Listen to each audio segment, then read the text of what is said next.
말씀 전해주시겠는데요. 몰타의 기적이라는 제목으로 말씀 전해주실 텐데, 이진호 목사님 여러분 너무 잘 아시지요? 우리 교회 2013년까지 담당 목사님 하셨고요. 지금은 서빙고에서 목회지원실에서 교회 전체 행정을 담당하고 계십니다. 우리 목사님 이곳에 오셨는데 사랑의 박수로 목사님 모시겠습니다.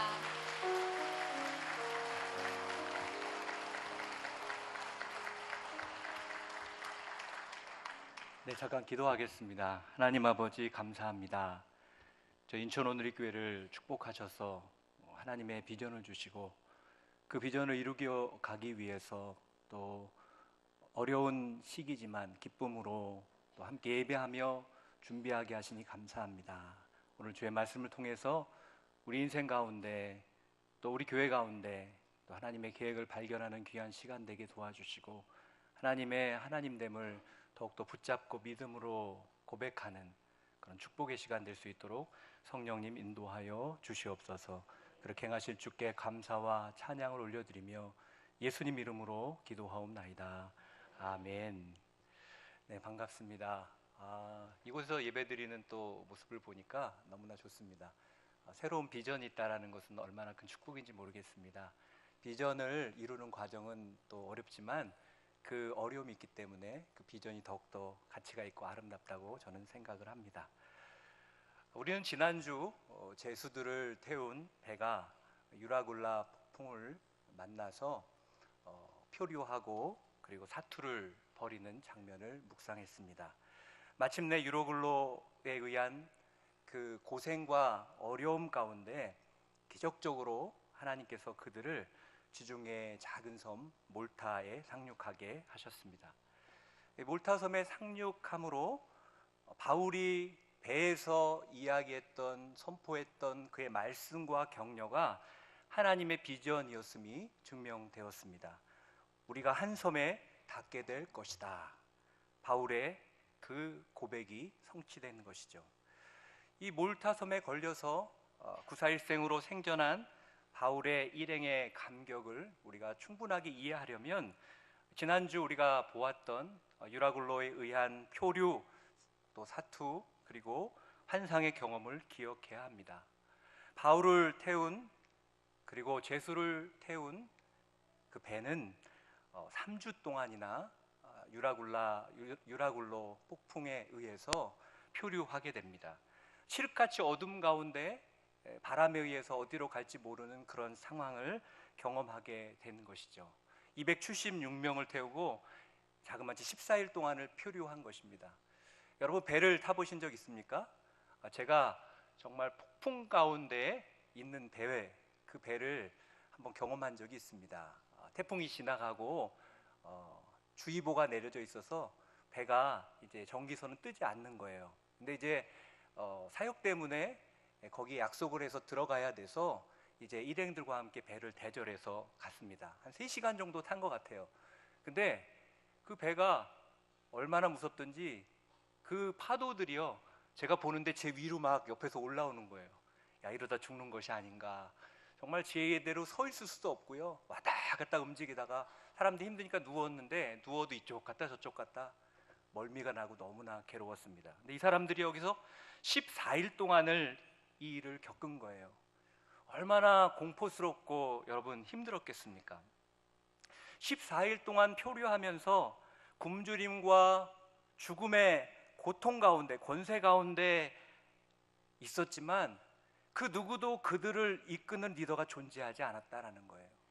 선장과 백부장 그 누구도 이 결정적인 그 죽음의 갈림길 앞에서 일행들을 리더할 수 있는 그러한 리더십을 발휘하는 사람은 아무도 없었습니다. 바로 그때 바울이 이 죄수의 신분으로 쇠사슬에 결박된 채 결정적인 위기의 순간에 리더십을 발휘하게 됩니다. 모든 사람이 절망하여 죽기를 기다리며 신음 가운데 고통할 때 바울은 정말 하나님의 마음을 가지고 그들 앞에 나아갑니다.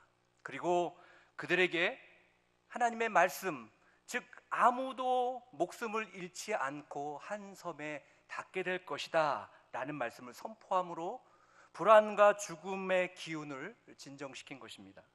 진정한 믿음의 사람이었던 바울은 죽음의 절망 가운데 있던 사람들에게 진정 살 길이 무엇인지를 보여줄 수 있는 사람이었습니다.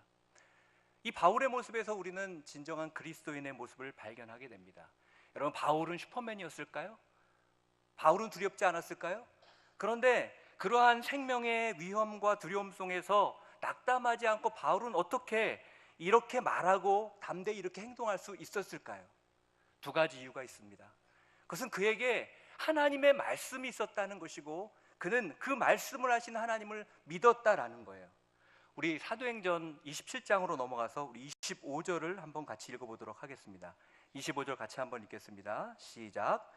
그러니 여러분 안심하십시오. 내가 하나님을 믿으니 내게 말씀하신 대로 이루어질 것입니다. 내가 하나님을 믿으니 내게 말씀하신 대로 이루어질 것입니다. 여러분, 시대가 어두울수록, 그리고 위기가 강할수록 하나님의 말씀이 있어야 됩니다. 하나님의 말씀은 안개 속에 마치 폭풍 속을 걸어가는 듯 항해하는 듯한 우리의 인생의 등불이 되어주기 때문에 그렇습니다. 우리 시편 119편 105절을 같이 한번 읽도록 하겠습니다. 같이 읽겠습니다. 시작. 주의 말씀은 내 발의 등이요 내 길의 빛입니다.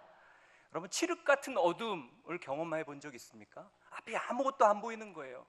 그것을 내가 걸어간다고 할 때 얼마나 무섭겠습니까? 마치 한 발자국 떼는 것조차 힘들 그런 상황이 있을 수 있다라는 거예요. 그런데 오늘 말씀은, 주의 말씀은 내 발의 등불이다 라고 말씀하고 있다라는 거죠. 오래전에 탄광 사고가 있었습니다. 탄광의 굴 한가운데가 무너진 거예요. 그래서 사람들이 양쪽에 이렇게 갇히게 되었어요. 구조 작업을 열심히 했습니다. 구조 작업을 한 가운데 10일 만에 이제 그 사람들이 갇혀 있는 곳까지 뚫고 들어갔습니다. 그런데 한쪽의 사람들은 한 명도 생명을 잃지 않고 살았어요.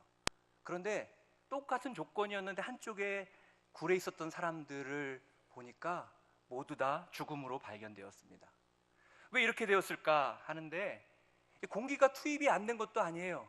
물이 없었던 것도 아니에요.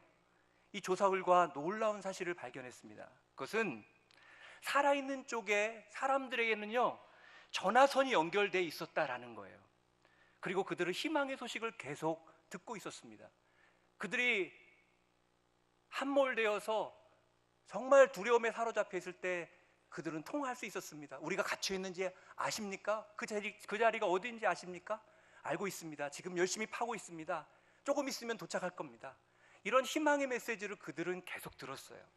반면에 다른 쪽은 연락이 두절돼서 우리가 이곳에 지금 갇혀 있는지 아무도 알고 있는지 모르고 있는지조차 모르는 상황 가운데 극도의 공포와 낙심 가운데 사로잡혀 있었던 거예요. 결국 그들은 희망의 메시지가 없으므로 소망을 잃고 낙심 속에 죽어간 것입니다. 이거 희망을 선포한 바울과 절망에 사로잡혀 있던 사람과의 차이라는 거예요. 여러분, 똑같은 폭풍을 만났습니다. 또 같은 위험 속에 있었습니다. 그러나 하나님과 연결된 사람들은 하나님의 말씀 안에서 소망을 품고 그 폭풍을 뛰어넘는 인생을 살 수 있다라는 거예요. 바울은 이 말씀을 주신 하나님을 믿었고, 그러므로 담대히 오늘 이 폭풍 가운데 있는 사람들 가운데 리더가 돼서 그들에게 행동할 수 있었다라는 것입니다. 사랑하는 성도 여러분, 이 시대가 얼마나 어려운 시대입니까? 경제적으로 너무나 어렵습니다. 또 절대 기준을 인정하지 않고, 그러므로 기독교에 대해서 적대적인 감정을 가지고 살아가는 포스모더니즘 시대에 우리는 살고 있지 않습니까? 또 동성애라는 것이 인권이 되어서 정말 거센 영적인 도전이 계속 일어나고 있습니다. 마치 영적 유라굴라 속에 우리가 살고 있는 것과 같다라는 거예요. 이 시대에 하나님은요, 오늘 바울과 같이 우리가 영적 유라굴로로부터 사람들에게 살 길을 보여줄 수 있는 사람이 되기를 원하신다라는 것입니다. 그러므로 그러기 위해선 우리 안에 늘 하나님의 말씀이 있어야 된다라는 거예요. 그리고 우리 안에 하나님을 믿는 분명한 믿음이 있어야 된다라는 거예요. 그럴 때 우리가 힘과 용기를 가지고 행할 수 있는 것입니다. 하나님은 여러분을 통해서 방황 가운데 있는 파선한 배처럼 고통 가운데 있는 여러분 주변의 가족과 이웃과 세상 속에 새로운 희망이 선포되기를 바라십니다. 저는 여러분이 그러한 분 되시기를 축원합니다. 하나님은 오늘 우리에게 그것을 바라신다는 거예요. 이러한 바울의 그런 믿음이 있었기 때문에 오늘 드디어 몰타 섬에 이들이 안전하게 도착하게 됩니다. 276명의 사람들이 이제 폭풍에 파손되지만 한 사람도 죽지 않고 오늘 이 섬에 도착했습니다. 여러분, 이 섬은 로마 밑에 시실리라는 섬 바로 밑에 있는 몰타라는 섬이에요. 몰타는 오늘날 휴양지입니다. 길이가 한 28m 정도 되고요, 너비가 11m 정도 되는 작고 아름다운 그런 섬입니다. 이 엄청난 폭풍을 만나 떠다니면서 배가 자초되지도 않고 뒤집히지도 않고 여기까지 한 명도 죽지 않고 왔다라는 것, 그것은 하나님의 기적이었습니다. 그러나 하나님의 기적은 여기서 끝나지 않습니다. 몰타섬에서도 하나님의 기적은 계속되었습니다. 먼저 하나님은 몰타섬의 사람들의 마음에 특별한 긍휼함을 허락해 주셨습니다. 사실 여러분, 원주민들이 외지인이 왔을 때 그렇게 환영하는 마음이 별로 없습니다. 더구나 276명이에요. 어떻게 보면 위협을 줄 수 있는 사람들입니다. 그들이 누구였어요? 죄수가 그들 가운데 많은 비중을 차지하고 있었습니다. 만약에 좋은 마음으로 그들을 섬기고자 한다 한들 여러분, 너무 많은 숫자예요. 그것 자체도 힘든 그러한 상황이었습니다. 그래서 성경은 이렇게 말합니다. 우리 2절을 한번 같이 읽어보겠습니다. 2절 시작. 그 섬 원주민들은 우리에게 각별한 친절을 베풀어 주었습니다. 또 비가 오고 추웠기 때문에 불을 지펴주며 우리 모두를 맞아 주었습니다. 각별한 친절함을 가지고 대해서 추위에 떨고 있는 그들을 위해서 불까지 지펴주었다라는 거예요. 아마 원주민들은 불을 지펴줄 뿐만 아니라 그들이 오랜 기간 동안 굶주리고 힘들었기 때문에 음식을 제공했을 거예요. 여러분, 300명 가까운 인원에게 음식을 제공했을 때 얼마나 많은 손이 가고 많은 양의 음식이 필요했겠습니까? 더군다나 지금 이들이 도착한 시기는요, 배가 다시 갈 수 없는 시기예요. 적어도 이들이 몇 달은 이곳에 머물러 있어야 되는 이런 상황이었다라는 거죠. 근데 원주민들이요, 마치 바울과 그의 일행을 위해 준비된 사람처럼 각별한 친절함을 가지고 이들을 돌봐주었다라는 거예요. 하나님의 기적이었다라는 것입니다. 우리 3절 4절도 같이 읽겠습니다. 3절 4절 시작. 바울이 마른 나뭇가지 한 묶음을 묶어다가 넣었더니 뜨거운 열기 때문에 독사가 기어나와 바울의 손에 달라붙었습니다. 원주민들은 독사가 바울의 손에 매달려 있는 것을 보고 서로 수군거렸습니다. 이 사람은 살인자가 분명하다. 그가 바다에서는 살았지만 정의의 여신이 그를 살려두지 않나 보다. 원주민들이 피웠던 불이 잦아들자 바울은 나무단을 집어서 불 위에 얹었습니다. 근데 웬일인가요? 그 나무단 가운데 뱀이 있었는데 뜨거운 열기가 올라오자 바울의 손을 물어버린 거예요. 당시의 문헌을 보면요, 이 몰타 섬은요, 작지만 독이 굉장히 강한 맹독성 뱀이 있었다고 합니다. 그리고 그 뱀이 굉장히 유명했다고 합니다. 그 독사에 물리면 살아남는 사람이 없어요. 독사에 물리면 곧 몸이 붓고 죽게 됩니다. 원주민들의 문화에 의하면 이 독사에게, 불에 있던 독사에게 물린다는 것은 무엇을 의미하냐면 그가 살인자라는 것을 의미하는 것이었습니다. 그래서 이 장면을 본 원주민들이 이렇게 얘기하는 거예요. 수군거리며 이 사람은 살인자가 분명한데 바다에서는 구원을 받았지만 정의 여신이 그를 벌하는구나 라고 외쳤다라는 거예요. 이들은 인간고라는 자신의 문화적인 관점에서 이 사건을 쉽게 이야기하고 수군댔습니다. 여러분, 이러한 수군거리는 사람들의 말에는요, 파괴력이 있어요. 우리가 어떤 실패를 하거나 또 어려움을 당했을 때 실패와 고난이 힘들기는 하죠. 그러나 정작 우리를 무너지게 하고 상처를 주는 것은 그 실패를 바라보며 주변에서 수군대는 말의 경우가 굉장히 많습니다. 얼마 전에 뉴스를 보니까 영국의 고등학교 자살률에 대해서 이야기하면서 SNS 때문에, 그 악성 댓글 때문에 고등학생 자살률이 늘어가고 있다라는 이야기를 들은 적이 있습니다.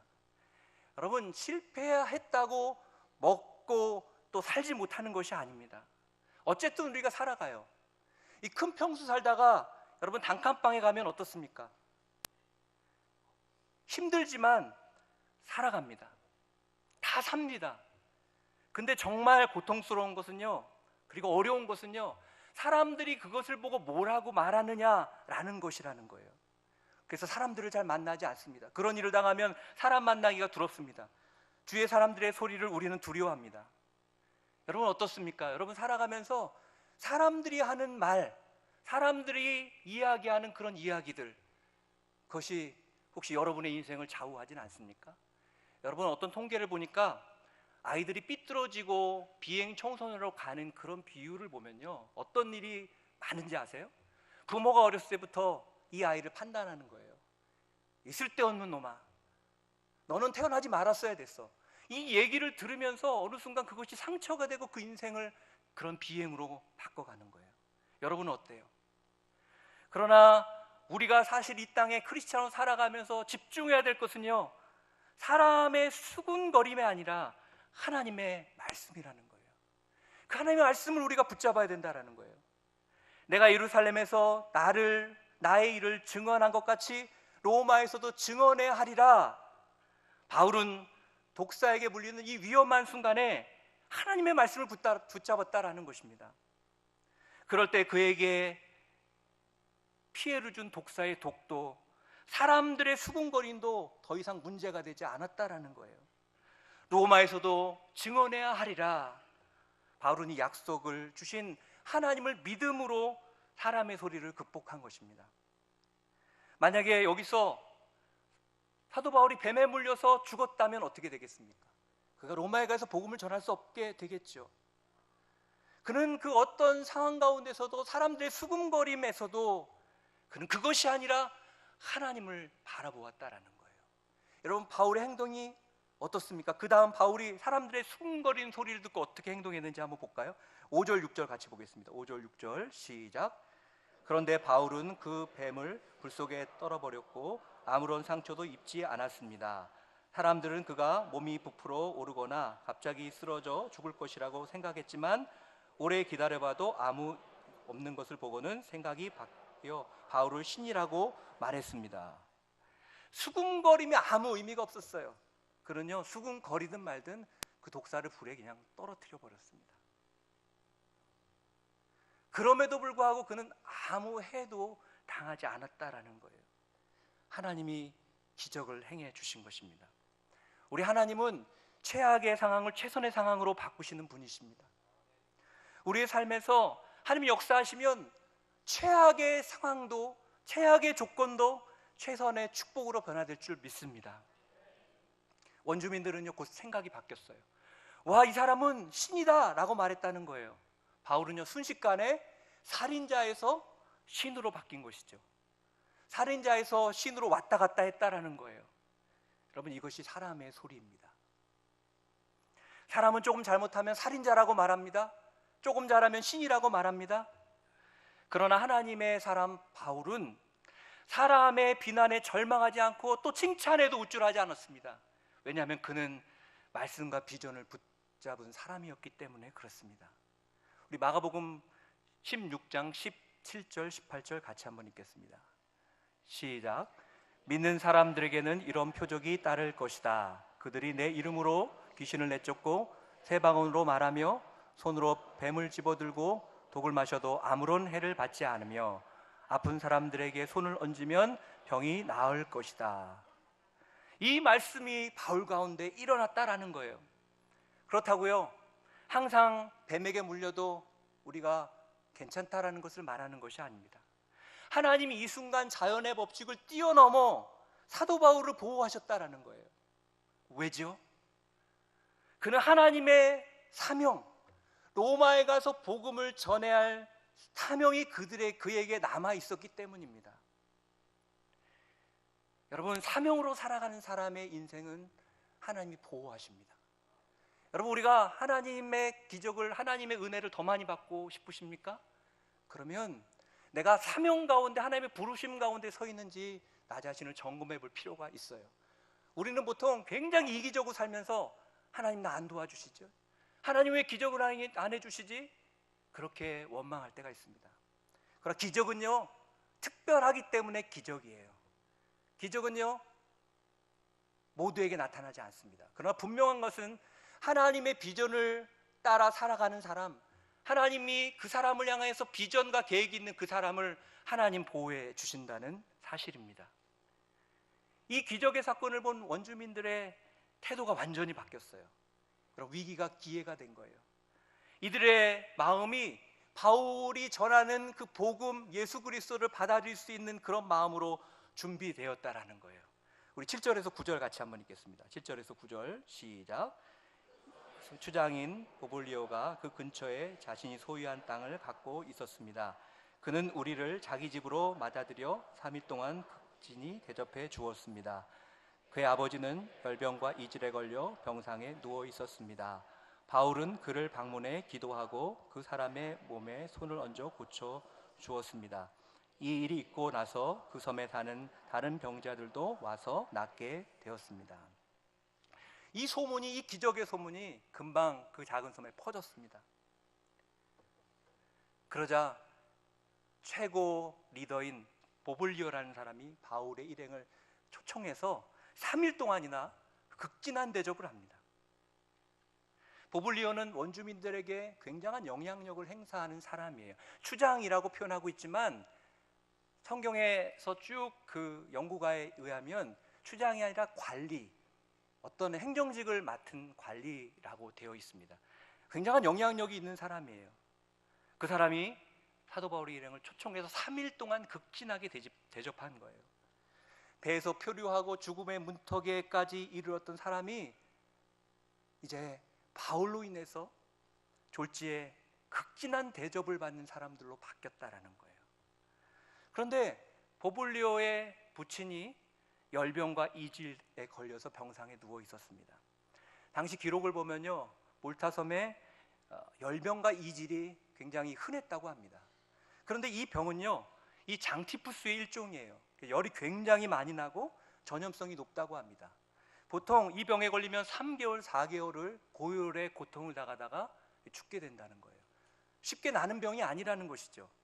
추장의 아버지도 아마 오랜 질병 가운데 죽어가고 있었던 그런 상황이었던 것 같습니다. 바울이 이를 알고 그 부친에게 나아갑니다. 그리고 그 부친의 몸에 손을 얹고 안수하자 마치 언제 열이 있었느냐 그 열이 떨어지는 거예요. 그리고 괴로움과 고통 속에 있던 그분의 얼굴이 마치 평온한 잠자는 아이의 얼굴처럼 변화되었습니다. 놀라운 치유와 기적이 일어난 거예요. 그러자 주변에 그것을 목격한 사람들이 또 수군대기 시작합니다. 이야기하기 시작합니다. 그리고 많은 사람들이 몰려왔습니다. 바울과 의사였던 누가는 그들을 위해 기도하면서 그들을 정성껏 치료해 주었습니다. 그리고 그들을 병에서 해방시켜 주었습니다. 이 순간 이들은요, 난파한 배의 난민이 아니라 질병과 고통 가운데 있는 그들의 질병을 회복시키는 치료자로 변해 있는 것입니다. 오늘 성경에는 기록되어 있지 않지만 사도 바울은 이 순간 여러분 육체적 질병만 고쳤겠습니까? 하나님이 나에게 은혜를 주시는구나 라고 이야기하고 그는 주의 복음을 전했을 것입니다. 마음이 준비된 그들 마음속에 그 복음은 그들의 인생을 변화시켰을 것입니다. 하나님의 나라가 그 섬에 임한 것입니다. 전승에 의하면 이 보블리오라는 사람은 그 지역의 초대 감독, 목회자가 되었다고 합니다. 그리고 그는 복음을 전하다가 순교했다라는 이야기가 내려옵니다. 실제 몰타섬의 연구가에서 연구를 하다 보니까 거기에 박해를 피해서 지하에서 예배드렸던 카타콤이 발견됨으로 인해서 몰타섬이 복음의 땅이었다라는 것이 역사적으로 증명되었습니다. 하나님께서 유라굴로 가운데 이러한 어려움을 경험하게 한 이유도, 또 두 번의 기적을 경험하게 한 그 이유도 결국은 몰타섬 주민들도 복음을 들어야 한다는 그런 놀라운 성령의 역사요 섭리였다라는 사실입니다. 하나님은 인도하시는 분이세요. 하나님 우리의 길을 아세요. 그리고 때로 어느 순간에 우리가 고난 가운데 있는 것 같고 또 어느 순간에는 행복 가운데 회복되는 것 같지만 그 모든 것 가운데는 하나님의 놀라운 섭리가 있다라는 것입니다. 그런데 우리가 오늘 사도행전 이 마지막 장을 쭉 묵상하다 보면 이런 의문이 들 때가 있습니다. 하나님께서 이왕 이 사도 바울을 로마에 가서 복음을 전하게 하시려면 아예 그냥 폭풍을 만나지 않게 하시든지 독사에 물리지 않게 하셨으면 얼마나 좋겠느냐라는 생각을 하게 됩니다. 그런데 폭풍을 만나 죽을 고생을 하다가 살게 하시고 또 독사에 물려서 가슴이 철렁하게 하셨다가, 여러분 오해하지 마십시오. 바울이 독사에게 물렸을 때 뭐 난 괜찮네, 아무렇지도 않네 그랬을까요? 혹시 그런 척은 했을지도 모르지만 그 마음은 아마 철렁했을 것입니다. 왜 하나님께서는 병주고 약주는 이런 모습을 이곳에서도 일으키신 것일까요? 이런 질문이 우리에게 듭니다. 왜 하나님은 우리에게 어려움을 주셨다가 또 어려움 가운데 회복과 기적을 주시는가? 우리가 살아가면서 때로 우리의 작은 생각으로 하나님의 역사를 이해하기가 어렵습니다. 왜 하나님은 고난을 주셨다가 그 다음에 이적을 통하여서 우리를 회복하고 치유해 주시는지 우리는 오늘 말씀 속에서 하나님의 계획의 한 면을 우리가 볼 수가 있습니다. 이것은 우리의 삶 속에 어려움을 당할 때 어떻게 우리가 대처해야 되는지에 대한 지혜를 우리에게 줍니다. 거기에는요, 하나님의 놀라운 섭리와 계획이 있다라는 사실입니다. 이것을 어떻게 알 수 있느냐? 우리가 다음 주에 볼 말씀이지만 한 절만 우리 같이 보도록 하겠습니다. 사도행전 28장 16절을 한번 보도록 하겠습니다. 16절을 같이 한번 읽겠습니다. 시작. 우리가 로마에 도착했을 때 바울은 자신을 지키는 군인 한 명과 함께 따로 지낼 수 있도록 허락받았습니다. 바울이 마침내 제수의 신분으로 로마에 도착하게 됩니다. 그런데 다른 제수와 다르게 특권을 누리게 된다라는 거예요. 다른 제수들은 다 감옥에 갇히게 되었습니다. 그런데 바울은 군인 한 명과 함께 따로 지낼 수 있도록 배려를 받습니다. 물론 한 군인이 지키는 거였지만 그는 가택에 연금된 상태에서 자유롭게 사람들을 만나면서 복음을 전할 수 있는 특권을 누리게 됩니다. 여러분, 이게 어떻게 가능했을까요? 여러분, 이것이 가능했던 이유는요, 바울을 이곳까지 호송했던 백부장 율리오가 유라굴로 이 폭풍의 사건과 또 몰타섬의 이 기적을 보면서 특별히 바울에게 감동을 받아서 그가 상관에게 긍정적인 그러한 보고를 했기 때문에 그렇습니다. 성경에 기록되어 있지 않지만 이 백부장 율리오는 아마 복음을 믿고 예수를 만났을지도 모르겠습니다. 근데 만약 사도 바울이 그냥 평온하게 죄수의 신분으로 로마로 갔다면 이 유라굴로를 만나지 않고 그리고 그곳에서 이러한 놀라운 기적들을 경험하지 못했다면 어떻게 이것이 가능했겠습니까? 아마 일반 죄수들과 함께 지하 감옥에 갇히게 되었을 거예요. 자유는 존재하지 않게 되었을 거예요. 하나님께서 담대하라, 내가 로마에서도 복음을 전하여야 되리라는 하나님의 계획을 바울이 겪은 이 고난과 기적을 통해서, 이 과정을 통해서 하나님이 이루셨다라는 것입니다. 하나님은 이 고난과 기적의 과정을 통해 바울이 하나님의 사람인 것을, 또 하나님이 바울과 함께 한다는 것을 모든 사람이 알게 하시고 또 모든 사람이 이것에 증인이 되게 하신 것입니다. 그러므로 바울은 죄수의 몸에도 불구하고 마음껏 자유롭게 사람을 만나서 복음을 전함으로 로마 교회를 든든하게 세우는 그러한 일을 감당하게 된 것입니다. 그러므로 여러분, 우리가 어떤 어려움을 당할 때 하나님의 특별한 무슨 뜻이 있다라는 것, 그렇기 때문에 하나님이 이러한 고난을 허락하신다는 것을 우리는 믿어야 합니다. 하나님이 때로 병을 주고 때로는 약을 주시는 것 같은 이유는 그 일을 통해서만 이룰 수 있는 일이 있기 때문에 그렇습니다. 그래서 로마서 유명한 8장 28절은 이렇게 이야기하죠. 우리 같이 한번 읽어볼까요? 8장 28절 같이 읽겠습니다. 시작. 우리가 알거니와 하나님을 사랑하는 자 곧 그의 뜻대로 부르심을 입은 자들에게는 모든 것이 합력하여 선을 이루느니라. 여러분, 이 말씀을 확실히 붙잡아야 됩니다. 사실 우리 인생에 필요한 것은 내가 고난을 당하느냐 기적을 경험하느냐가 중요한 것이 아니라 우리 인생에 필요한 것은 한 가지입니다. 하나님을 사랑하는 것입니다. 그리고 그분을 신뢰하는 것입니다. 오늘 여러분에게 이 한 가지를 붙잡는 그런 고백이 있기를 바랍니다. 여러분, 우리는 너무 섣불리 고난이 오거나 기적이 오면 쉽게 판단할 때가 많습니다. 사람들은 고난이 오면 하나님이 나와 함께 하지 않고 기적이 오면 하나님이 나와 함께 한다고 그렇게 생각합니다. 그러나 오늘 말씀에 하나님께서 우리에게 보여주시고 계시잖아요. 우리에게 때때로 고난이 반드시 필요할 때가 있다는 거예요. 그것이 하나님의 계획을 이루는데 반드시 중요하기 때문에 우리에게 허락해 주시는 거죠. 지금은 이해가 안 되고 그것 때문에 죽을 것 같을지라도 하나님을 사랑하는 자, 그 뜻대로 부르심을 입은 자에게는 모든 것이 합력하여 선을 이루는 것입니다. 오늘 우리가 기도할 때 하나님, 내가 지금 당하고 있는 이런 어려움이 있습니다 라고 기도해야 하지만 더 중요한 것은 하나님을 더욱 사랑하게 해주십시오, 하나님을 더 신뢰하게 해주십시오 라는 기도를 우리가 해야 한다라는 것이죠. 우리가 이렇게 하나님을 사랑하는 자가 되기를, 또 하나님을 더욱 신뢰하는 자가 되기를 간절히 기도한다면 여러분 삶에 일어나는 모든 것이 나중에 돌아보면 오늘 사도행전 28장과 같은 놀라운 간증이 될 줄 믿습니다. 그것이 하나님이 하나님을 사랑하는 우리에게 주시는 축복인 것입니다. 우리 10절 같이 읽도록 하겠습니다. 10절 읽겠습니다. 시작.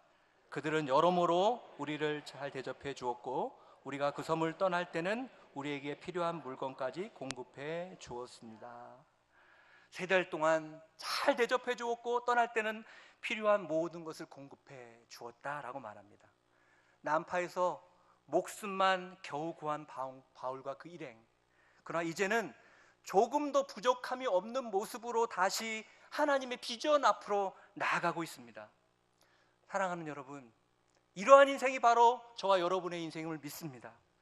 때로 목숨을 우리가 겨우 건지는 것 같고 늘 고난이 우리를 얽매이는 것 같지만 하나님 함께 하심으로 다시 그분의 비전을 향해 날마다 나아가는 저와 여러분이 되시기를 주님의 이름으로 축원합니다. 우리 마지막으로 고린도후서 4장 7절에서 9절까지 읽도록 하겠습니다. 우리 같이 읽도록 하겠습니다. 시작. 우리는 이 보배를 질그스레 가지고 있습니다. 큰 것이 하나님께 있고 우리에게 난 것이 아니라는 것을 보여주려는 것입니다. 그러므로 우리는 사방으로 환난을 당해도 절망하지 않고 답답한 일을 당해도 낙심하지 않습니다.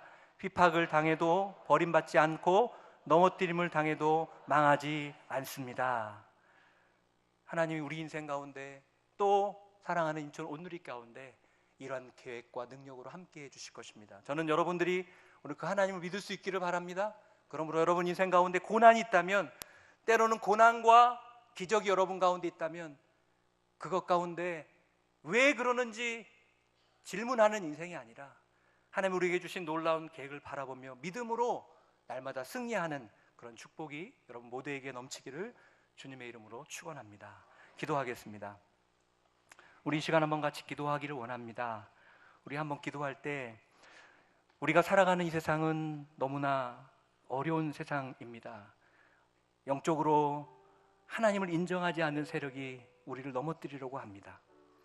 또 경제적으로 너무나 어려움을 겪고 있습니다. 그러나 하나님의 말씀이 있는 성도는, 그리고 그 말씀을 믿는 성도는 그것 때문에 절망하거나 사람들에게 상처를 주는 인생이 아니라 그들에게 살 길을 알려주는 인생인 것을 보게 됩니다. 하나님 우리에게 말씀을 허락하여 주시옵소서. 우리가 그 하나님을 믿도록 기름 부어 주시옵소서. 하나님, 사람들의 소리는 언제나 우리를 상처 주고 무너지게 합니다. 그러나 하나님, 우리가 그 말씀을 붙잡음으로 사람의 소리에 절망하거나 우쭐대는 인생이 아니라 그 비전을 붙잡는 인생 되게 도와 주시옵소서. 무엇보다 주님을 사랑하는 자 안에서 그 모든 것이 합력하여 선을 이룸을 믿습니다. 하나님 그 주님을 붙잡게 하여 주시옵소서. 그러므로 오늘 고난 가운데 있는 그런 분들이 있다면 그것을 이기는 그런 축복이 우리 가운데 나타나게 하여 주시옵소서.